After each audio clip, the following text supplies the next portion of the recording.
국민의힘이 지금 또 난리가 났어요. 네. 어제 하필이면 또 당무감사위에서 한동훈 전 대표 관련된 이른바 단계 논란 네. 여기에 대해서 결과를 내놨는데 충격적입니다. 뭐 예상은 좀 했었는데 이게 확인이 됐다는 거. 네. 한동훈 전 대표의 가족이 연루됐다는 의혹이 있던 당원 게시판 사건. 가족 5명의 명의가 당원 게시판 문제 계정과 동일하다. 이런 당무의 결과가 나왔습니다. 당 차원에서 명확하게 인정을 한 거예요. 확인한 겁니다. 이건 어떤 의미가 있습니까? 우리 김필선 변호사님. 자, 이 결과 좀 어떻게 예상 좀 하셨죠, 그래도? 모두가 네.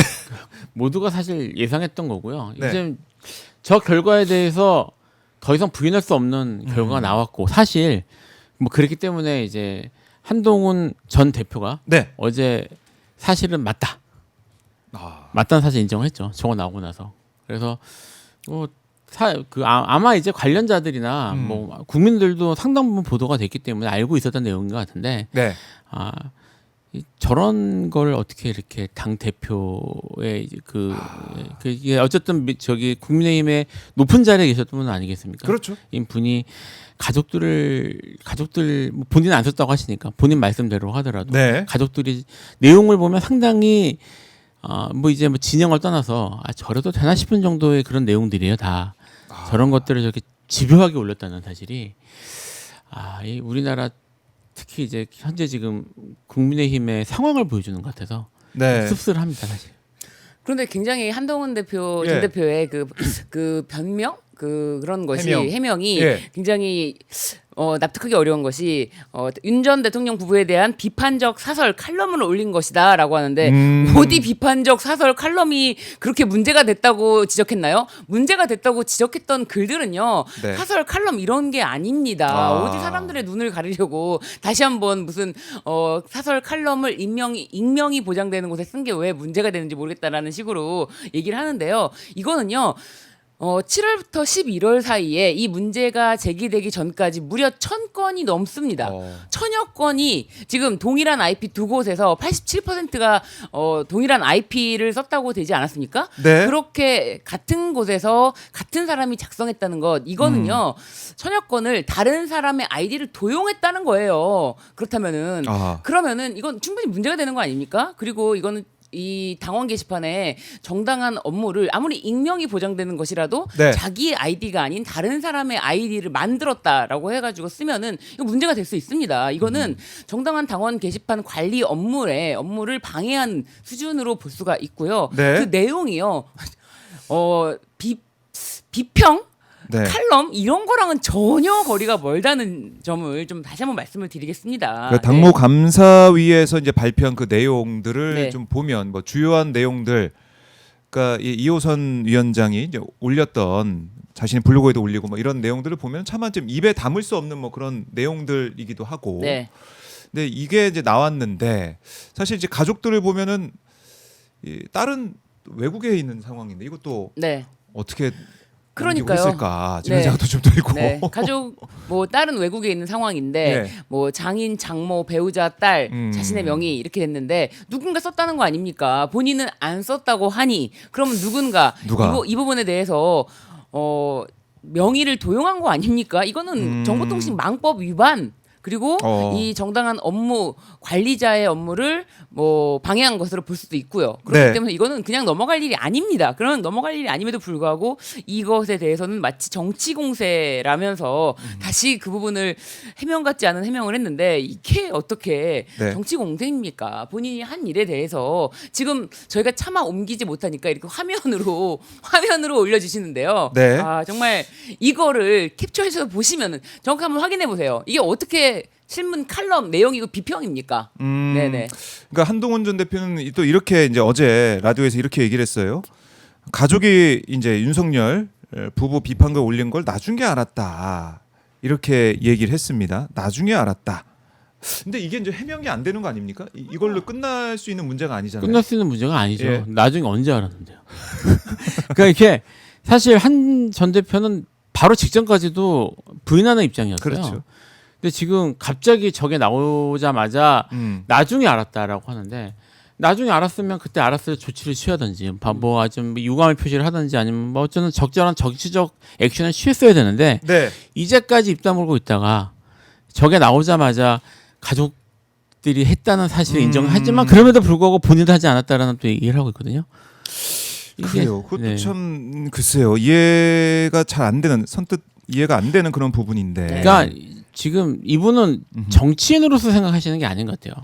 지금 이게 이제 사법 문제가 됐을 경우에 네. 어떻게 하면 내가 좀 더 잘 빠져나갈 수 있을까만 계속 생각하시는 것 같은데 사실 이게 잘 빠져나갈 수 있는 상황도 아닐 뿐만 아니라 네. 이분 입장에서는 모르겠습니다. 정치를 그만둘 생각이신지는 잘 모르겠는데 그건 아닌 것 같거든요. 이러면 정치적으로 정말 최악의 소리를 계속 두고 있는 겁니다. 그러면서 가족은 비난하지 말고 정치인인 자신을 비난하라고 하는데요. 이게 비난 수준의 문제입니까? 이 글을 내용을 한번 다시 보십시오, 진짜. 그래요. 근데 한동훈 전 대표가 이제 입장문을 통해서도 어떻게 또 얘기를 했냐면 네. 이호선 위원장이 이 작성한 이게 당원 게시판 조사 결과 관련 질의응답 문건, 그러니까 이제 블로그에 올린 뭐 이런 부분들에 허위 내용이 있다. 네. 그러니까 한동훈 전 대표가 해당 당원 게시판에 가입한 적이 없는데 한동훈 명의의 글이 감사 대상에 포함됐다. 그러니까 나는 뭐 쓴 적이 없는데 네. 동명이인 한동훈 뭐 이런 사람들 글까지 가져와 가지고 했다라는 주장을 하고 있는 것 같아요. 그래서 뭐 여러 가지 뭐 김건희 이제 개목줄 뭐 이런 글, 그러니까 동명이인 글을 마치 우리가 한 것처럼 했다 이런 주장. 그래서 법적 대응하겠다라는 얘기도 하고 있는데 이건 좀 어떻게 봐야 됩니까? 이거는 또 시시비를 가려봐야 되는 부분이 뭐 있는 이렇게 되면 겁니까? 가려야죠. 이렇게 가리는 거고 지금 계속 그만 말씀드렸던 것처럼 네. 이제 부인할 수 없는 증거가 나오니까 그 부분만 인정하고 뒤로 후퇴한 듯한 그런 모습들을 계속 보이고 있는데 사실 이 상황에서 네. 이제까지 했던 해명이 다 믿을 수 없다. 사실 거짓말한 거잖아요.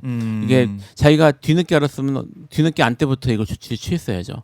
그러니까 지금까지 다 거짓말을 하고 전면 부인하고 있었던 그런 상황에서 네. 다시 이제 드러난 부분 자기가 가족들은 어쩔 수 없지만 나는 살아야겠다라는 생각으로 하는 게 누가 봐도 뻔한데 지금 여기에 법적 조치까지 얘기하는 거는 여전히 지금 상황 파악을 못하고 있는 게 아닌가.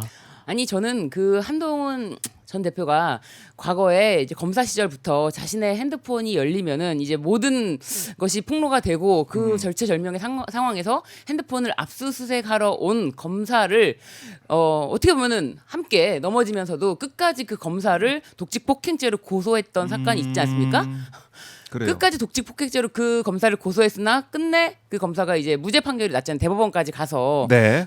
그런 식으로 이거를 계속 끌고 가겠다. 추후에 이호선 당무감사위원장이 무죄가 나는 거는 관심 받기예요. 아하. 일단 이호선 당무감사위원장을 공격하는 것에 초점을 맞추고 아직도 검사 시절의 그 행태 그대로 하고 있다. 네, 나중에 추후에 자신이 민형사상 고발을 한다 그래서 이호선 당무감사위원장이 무죄가 난다고 한들 뭐 그거에 대해서 뭐 사과합니까? 정진은 일단은 검사에 대해서 사과했습니까? 안 했지 않습니까? 본인이 독직 폭행죄로 고소를 해서 그렇게 고생을 한 사람에 대해서 진짜 이거는 끝까지 치졸하고 그리고 무엇보다요 이거는 정보통신망법 위반이에요. 네. 그 부분에 대해서 정확하게 밝혀야 되는데 이거를 프레임을 전환해서 아직 아하. 동명이인이 뭔가가 있다라는 식으로 말을 하는 것뿐입니다. 시간을 벌고자 하는 행태인데 지금 당신의 편이 아무도 없다는 거를 좀 알아줘야 될 것 같아요. 뭘 믿고 이렇게 아직도 이러는지. 좀 난리가 났더라고요 국민의힘 내부에서. 그러니까 국민의힘이 지금. 네. 특히 최근에 네. 배신자 뭐 이런 것들 때문에 사실 시끄럽잖아요. 그런 프레임 때문에. 그게 그렇죠. 예, 계속 시끄러웠고 사실은 뭐 이번에 뭐 이혼 장관 지명 이전에도 계속 내에서 더 이제 극우화하면서 계속 배신자 누가 배신자 이런 네, 프레임들을 배신자 찾기. 예, 찾기 그런 게 있었고 예. 그 배신자 찾기의 핵심의 사실은 공격 대상이 한동훈 아하. 전 대표였는데 이런 모습들이 드러났으면 사실 국민의힘에서 더 정치하는 게 어려울 수도 있을 것 같아요. 제가 봐선. 그래요. 그렇죠. 이거 완전 배신이고 이게 배신이죠. 이건 배신행위죠. 그러니까 이게 사실은 이게 밝혀진 것도 참 우연치 않게 밝혀진 거 아니겠습니까? 네, 그렇죠. 이름 검색을 검색이 돼. 이름 검색 누가 넣어봤지. 그래서 네. 딱 넣어봤더니 이름 검색이 돼가지고 이런 글을 하면서 난리가 났던 그런 기억이 있는데. 아니 그게 오죽 이상하게 예. 갑자기 어느 시점부터 뭐 윤석열, 김건희에 대한 뭐 정말 입에 담을 수 없는이라고 하는데 뭐 진짜 심지어 이제 본인과 장인이 쓴 글에 대해서는 뭐 명의 도용이다라는 식으로 말을 했는데 네. 장인이 쓴 글은 뭐 윤석열은 치매, 알코올성 치매, 김건희는 뭐 땡땡땡 이렇게 해서 표현한 게 있어요. 네. 그런 글들을 보면서 혹시 이거 한동훈 아니야? 라고 한번 검색을 넣어본 거예요. 그러니까 한동훈이라고 검색을 넣었더니 쫙! 와, 이거를 처음 발견했을 때 이 발견한 사람에 대해서 이거 명예훼손이다, 고발한다 얘기해놓고 고발이 안 들어왔다고까지 방송을 계속했던 그 모습이 생생합니다. 그래서 나중에 또 막혔잖아요. 그게 네. 검색이 되는 기능이 그 막히기도 당시 했고. 당 대표였습니다. 네. 그래서 이 부분 이제 수사가 뭐 일단은 당 이제 윤리로 가는 네. 상황이 됐고 거기서 판단하게 될 텐데 뭐 한동훈 전 대표가 법적인 대응하겠다고 하니까 이건 또 따로 또 수사가 있을 것 같기도 하고. 일단 정보통신망법 위반에 대해서 경찰이 이 부분에 대해서 수사를 할 수가 있는 거예요. 네. 이 부분 수사를 해야 되는데 뭐 지금까지 지지부진하게 안 하는 거 보면은 제대로 수사가 될 리가 없다고 생각하는 건지 나중에 결과적으로 이 부분에 대해서 처리가 될 때는 사람들이 있겠지 네. 그런 생각으로 한동훈이 사실은 밀고 나가는 거 아닙니까? 본인이 그래요. 지금까지 잘못했던 것에 대해서 사과를 하는 걸 본 적이 없어요. 지금 이 사건은 마찬가지입니다. 자신 뭐 가족이라고 핑계를 대면서 사과가 없었네요. 없어요. 어제 이후에 없습니다. 계속. 네, 이것에 대해서도 음. 뭐 뚱렬하게 이 부분에 대해서 진작에 말씀드리지 못해서 죄송합니다. 이런 발언이 없습니다. 전혀 없어요. 그래요. 장해찬 여의도 연구원 부원장도 SNS 글을 올려가지고 한동훈 전 대표를 비판하고 있는데 네, 한동훈과 친한계는 사과 대신 물타기를 선택했다. 그러니까요. 이렇게 얘기하면서 뭐 사설이나 칼럼 같은 소리 하네 이렇게 지적을 했고 마지막에 이런 부분도 있네요. 다시는 이런 수준의 인간이 위선의 가발을 쓰고 엘리트 노릇하는 일은 없어야 한다. 이거는 글쎄요. 좀뭐 개인의 뭐 그거 좀 빗대서 좀 언급한 것 같기도 하고. 위선이라는 가발인 거죠. 네, 예. 메타포잖아요. 저 사람이 이제 또 작가니까 메타포를 잘 쓰는 거죠. 위선이라는 가발, 자신의 모습을 숨기기 위해서 그런 메타포를 쓴 것 같습니다. 네네. 그래 메타포를 써서 네. 비유를 들었습니다. 김민수 최고위원도 오늘 아침 라디오에서 한동훈 단계 사실이면 용서받지 못한다. 함께 갈 수 없다. 외연 확장은 어불성설이다. 이렇게 얘기를 했습니다. 그래 이 정도면은 한동훈 전 대표는 정말 정치하기가 어렵게 됐다. 뭐 이제 나와서 하든지요. 나와서 뭐 자기 국민의힘에서는 당은 어렵다. 네, 자기 당을 만들어서 하든지 현재 좀 국민의힘에서는 네. 회복하기는 어려울 것 같아요.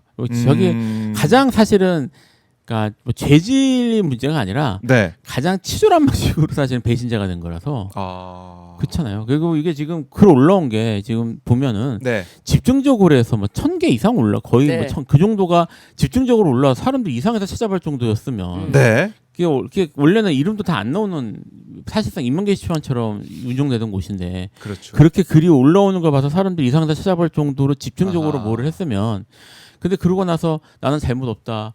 그 다음에 끝까지 사과하지 않고 지금 특히 이제 공격 대상 중에 상당수가 윤석열에 대한 것인데 네. 지금 저기 윤 어게인 이게 이제 어쨌든 그쪽의 지금 주요 흐름 아니겠습니까? 그래요. 그러니까 지금 제가 봐서는 쉽지는 않을 것 같아요. 그러니까 이 당무감사 이호선 이 위원장이 이렇게까지 얘기를 했어요. 드루킹 사건보다 질적으로 심각한 범죄다 이렇게까지 얘기를 했습니다.